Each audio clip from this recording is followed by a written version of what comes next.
देखिए, सबसे पहले तो आज बसंत पंचमी है और इसकी शुभकामनाएं जो है सभी लोगों को मैं देता हूं। और जहां तक पार्लियामेंट की बात है तो स्टैम्पेड हुआ है तो जिम्मेदारी तो किसी पे तय होनी चाहिए। इतनी बड़ी घटना हुई है तो होना चाहिए। अब कितनी संख्या में लोग मारे हैं, देरी हुई है, उस हिसाब से इंतज़ाम नहीं था। तो अगर जनता के सवाल को अगर विपक्ष उठा रही है तो इसमें ऐतराज़ की क्या बात है? सरकार को जवाब देने दीजिए। प्रधानमंत्री मोदी ने कहा है कि आरजेडी और कांग्रेस हमेशा से बिहार के साथ छलावा की और जो बजट है वो बिहार के लिए ऐतिहासिक बजट है। 11 साल में अब तक क्या मिला बजट में? 11 साल के 12वां साल का है ना ये। 11 साल तक तो अब तक बजट पेश कर रहे थे, क्या मिल गया बिहार को? कुछ हुआ पूरा वादा इनका? कोई काम हुआ है 11 साल में जो आप इस 12वीं बजट को मान रहे हो? हम तो बोल रहे 11 जो पहले बजट पेश हुआ उसका क्या हुआ? उसका तो कोई हिसाब किताब ही नहीं है। ये केवल जुमलेबाजी है और कुछ नहीं। पूरी तरीके से बिहार के साथ सौतेला व्यवहार किया जा रहा है। अब कंपेयर कर लीजिए ना, गुजरात और बिहार को कितना मिला है? दूध का दूध और पानी का पानी हो जाएगा। सब कुछ तो गुजरात के लिए किया इन लोगों ने, बिहार के लिए कहाँ कुछ किया? सौतेला व्यवहार किया।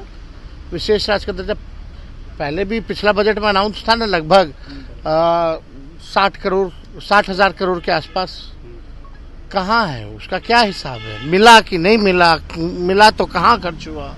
इसका हिसाब किताब तो बताना ही चाहिए लोगों को।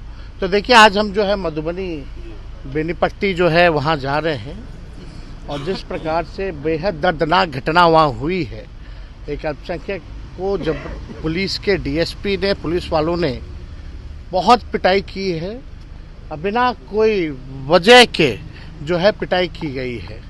इसलिए हम जा रहे हैं, पीड़ितों से हम लोग मिलने जा रहे हैं। और हम आपको बता दें, ये बेनीपट्टी में ये सिर्फ यही एक वारदात नहीं है। इससे पहले भी जो है बेनीपट्टी थाना क्षेत्र के बसेट क्षेत्र में कुछ महीने पहले राहुल कुमार झा को जो है थाने वालों ने सीमा के बाहर ले जाकर के खूब पीटा। ऑटो चालक मुन्ना झा जो है उसकी हत्या कर दी गई और लगातार जो है नामजद अभियुक्त जो है पुलिस अभी तक नहीं पकड़ सकी। धनौजा गांव में हरिमोहन झा की हत्या हुई। डीएसपी ने बयान दिया था कि इसमें शराब माफिया के लोग जो हैं वो मिले हुए हैं, संदेह था, और रिजल्ट जो है अभी तक कुछ हुआ नहीं है। और थाना के महज 3-4 किलोमीटर में ही जगत गांव है। 29 वर्षीय सुनील झा कंपाउंडर की हत्या हो गई। महीनों बाद भी पुलिस को कुछ नहीं मिला। ढाका गांव में भी कुछ दिन पहले पुलिस ने बर्बरता से कार्रवाई करते हुए वहां के ग्रामीणों को, महिलाओं को, बच्चों को जो है खूब पिटाई की। अभी तक उस पर किसी ने संज्ञान नहीं लिया। और अब जो घटना आई है, वहाँ एक मौलाना थे, उसको पुलिस के लोगों ने ज़बरदस्ती जो है पीटने का काम किया है। ये पूरी तरीके से नीतीश कुमार जी अचेत अवस्था में चले गए हैं। लॉ एंड ऑर्डर समाप्त हो गया है। हम उन पुलिस अधिकारियों को कहना चाहते हैं कि संविधान की शपथ लेते हैं। अगर मानसिकता अगर आरएसएस की लेकर के या किसी विचारधारा की लेकर के आप चल रहे हैं तो ये गलत है।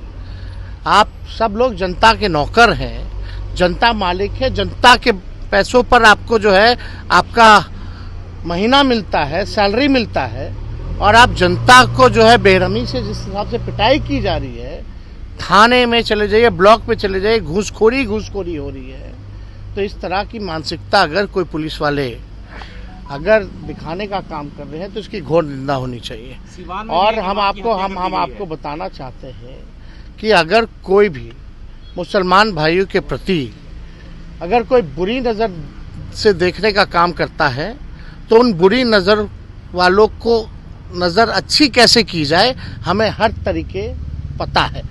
और अब कल की घटना हुई है, हम लोग, हमारा डेलीगेशन, जब तक इंसाफ नहीं होता, जब तक दोषी डीएसपी को सज़ा नहीं दिला देते, तब तक हम लोग चुप बैठने वाले नहीं हैं। हमारा दल मानव अधिकार आयोग भी जाएगा, डेलीगेशन जाएगा और इन तमाम घटनाओं की शिकायत भी करेगा। ये जिस प्रकार से बर्बरता से पीटा गया है, दर्दनाक घटना है। ये क्या मानसिकता फैला दिया है इन बीजेपी के लोगों ने? आप देखिएगा कि 20 सीटें आती हैं दरभंगा और मधुबनी में, 20 में से 17 जदयू और बीजेपी के एमएलए हैं। झंझारपुर, दरभंगा और मधुबनी के एमपी सांसद जो हैं वो पूरी तरीके से भाजपा के लोग हैं, एनडीए के लोग हैं। और वहाँ से जिस प्रकार से प्रशासन पे इन लोगों ने कंट्रोल कर लिया है, ये बेहद ही दर्दनाक बात है। अब इस तरह की मानसिकता अगर पुलिसों में अगर फैलाई जाएगी तो इसकी कितनी भी निंदा ही नहीं, बल्कि सत्ता में हम रहे ना रहे, हारे या जीते, अगर कहीं भी किसी के साथ भी अगर अन्याय होगा तो तेजस्वी लड़ने का काम करेगा। कहीं भी इस तरह की घटनाएं इस तरह की घटनाएं लगातार बिहार में हो रही है। लॉ एंड ऑर्डर के सवाल पर लगातार हम बुलेटिन जारी करते हैं। हम तो ये भी कहते हैं कि बिहार में एक दिन में कम से कम 500 राउंड गोलियां चलाई जाती हैं, लेकिन कार्रवाई किसी पे नहीं की जाती है।